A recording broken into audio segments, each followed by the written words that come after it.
Connaissez-vous le nom de Samer Foz? Non? Eh bien, il s'agit d'un entrepreneur syrien devenu en quelques années un des oligarques les plus puissants de Syrie, dominant aujourd'hui des pans entiers de l'économie du pays du négoce de blé à l'assemblage automobile en passant par la production d'acier. Dans une nation en ruine, la Syrie, Samer Foz s'est constitué un véritable empire. Sa fulgurante ascension, qui contraste avec la descente aux enfers d'une immense majorité de la population, en fait un des plus grands profiteurs de guerre de notre époque. Un industriel qui profite de la guerre pour faire fortune, ce n'est pas nouveau, allez-vous me dire. Et vous auriez bien raison, puisqu'on aime dire que durant la Première Guerre mondiale, c'est l'union sacrée qui primait. C'est surtout plus un idéal que la réalité, évidemment. Certains marchands profitent de la guerre pour se constituer une fortune, plus ou moins importante, en fonction de leur production et de leur clientèle. Mais il ne faut surtout pas croire qu'il n'y avait que des gros industriels pour faire ça. Bouchers, boutiquiers, négociants s'en donnent à cœur joie. À Toul, petite ville à quelques kilomètres de Nancy,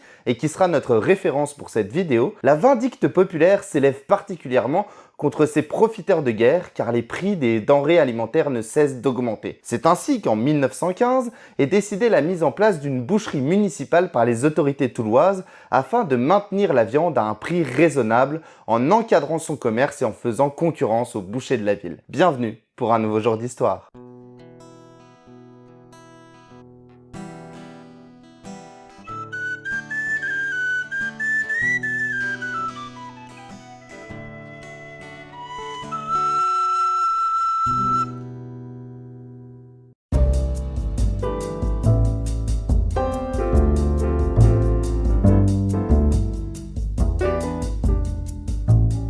Comme dans de nombreuses villes en France, la guerre perturbe complètement l'approvisionnement des Toulois. L'invasion d'une partie du secteur, les vols réalisés par les troupes allemandes et les réquisitions opérées par les troupes françaises au début de la guerre ont eu raison d'un grand nombre de chevaux et de provisions. Le vignoble, qui fait la fierté des Toulois, est réduit en charpie par le passage des troupes et les bombardements. Mais surtout, les prix augmentent. C'est sans doute dû en partie à la présence accrue de militaires sur le territoire. En 1915, les troupes cantonnées à Toul et dans les communes avoisinantes viennent s'approvisionner en légumes chez tous les maraîchers de la ville et des faubourgs. Et les quelques provisions qui parviennent sur le marché sont également accaparés par les soldats qui achètent à n'importe quel prix. Les habitants ne peuvent donc plus s'alimenter en légumes qu'à des prix exorbitants. Pour remédier à cela, entre le 28 mai et le 12 août 1915, la commission de ravitaillement décide d'approvisionner elle-même la population civile en faisant venir des légumes de Lunéville et de Nancy. Certes, les prix baissent, mais cette situation engendre des rentrées d'argent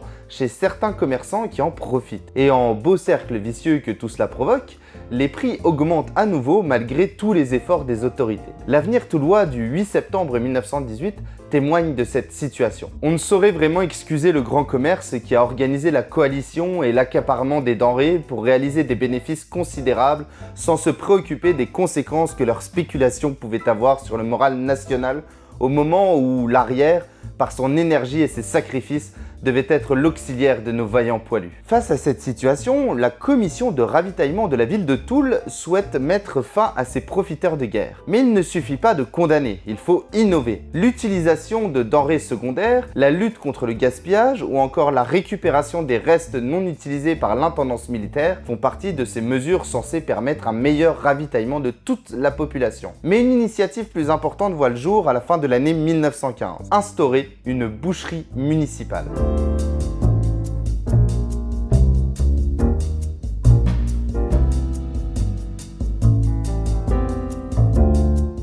C'est le 20 décembre 1915 que le conseil municipal de la ville de Toul ratifie l'instauration d'une boucherie municipale. La boucherie de la rue Saint-Jean, appartenant à Monsieur Serin, est choisie pour cette installation.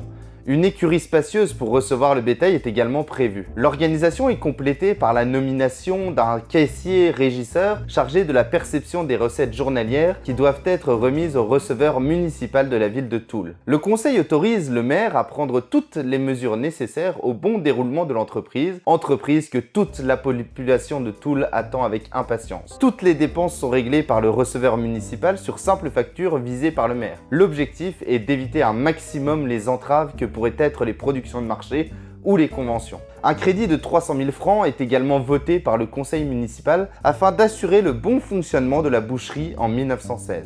Si tout cela semble aller dans le bon sens, le préfet de Meurthe-et-Moselle émet toutefois des réserves sur le fonctionnement de cette entreprise. Il craint effectivement que des profiteurs de guerre ne se glissent au sein de la boucherie et que celle-ci poursuive son activité sans réel contrôle des autorités municipales. Mais après quelques paperasses administratives envoyées par la mairie de Toul, notre préfet est rassuré et encourage même l'initiative.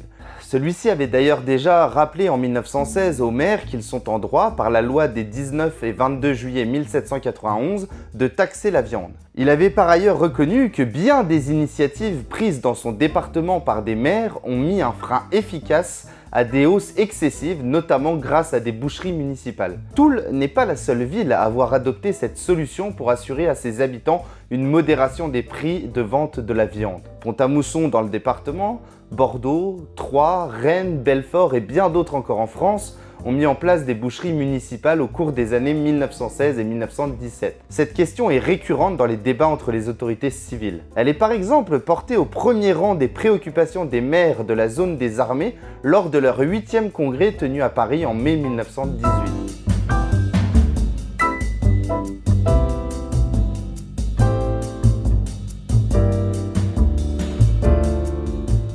Les raisons qui poussent les municipalités à ouvrir une boucherie sont nombreuses, mais il figure souvent parmi ces dernières le souhait de combattre les prix exagérés des bouchers de la ville. Mais l'instauration d'une boucherie municipale par une mairie s'avère complexe et onéreuse. Ce n'est donc pas la solution la première des mesures utilisées par les villes. Les municipalités préviennent déjà bien en amont leurs bouchers de baisser leurs prix, faute de quoi ils peuvent taxer la viande.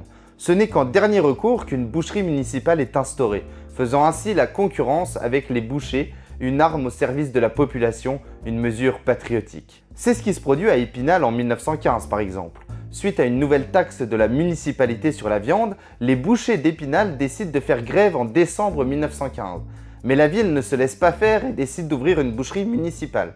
Le succès est tel qu'après 41 jours seulement d'exercice, elle cesse de fonctionner, les bouchers ayant enfin consenti à vendre au prix du tarif municipal. Pendant ces 41 jours, les habitants ont payé la viande 15% moins cher que chez les bouchers. Si dans le cas toulois, la boucherie ne disparaît pas au cours du conflit, elle témoigne d'une vive activité. Une activité d'autant plus nécessaire si l'on se base sur les sommes dépensées et récoltées au cours du conflit. La boucherie accuse d'un bénéfice de 26 620,26 francs. Un beau résultat obtenu grâce à une direction ferme, parfaite et dévouée, à un personnel actif, complaisant, dévoué, connaissant bien le métier, si l'on en croit un extrait des délibérations du conseil municipal de 1917. L'étal est diversifié et assure à la population touloise un approvisionnement tout à fait honorable pour une période troublée comme celle de la Grande Guerre. La boucherie municipale de Toul est donc une réussite et un soulagement tant pour les autorités que pour la population qui attendait beaucoup de cette entreprise. L'Est républicain n'avait-il pas titré en décembre 1915, lorsqu'il annonçait l'ouverture de cette boucherie, « Mieux vaut tard que jamais ». Le même journal souligne le bon accueil que la population touloise a fait à cette innovation qui permet aux ménagères de faire un bénéfice de 50 à 60 centimes par kilo de viande. Ce qui n'est pas une mince économie quand on connaît le contexte de la Première Guerre mondiale. La boucherie municipale de Toul est une telle réussite qu'au lendemain du conflit, ses administrateurs versent sans condition la somme de 75 000 francs à la ville. Le 26 novembre 1919, le conseil municipal de Toul accepte cette somme et décide que sur cette donation, une somme de 10 000 francs soit versée aux œuvres locales de guerre et d'après-guerre, dont une partie sera versée pour fabriquer le monument aux morts.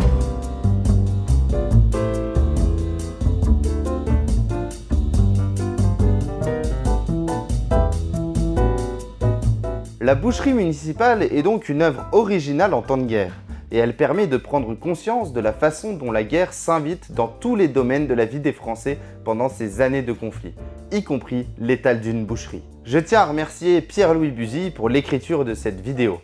Vous pouvez retrouver l'article complet qu'il a écrit pour les études touloises sur le sujet en description. Si ce genre de contenu vous plaît, n'hésitez pas à lâcher un petit pouce bleu, à vous abonner à la chaîne et à partager autour de vous. C'est le meilleur soutien que vous puissiez me faire. En attendant, portez-vous bien et à bientôt pour un nouveau jour d'histoire.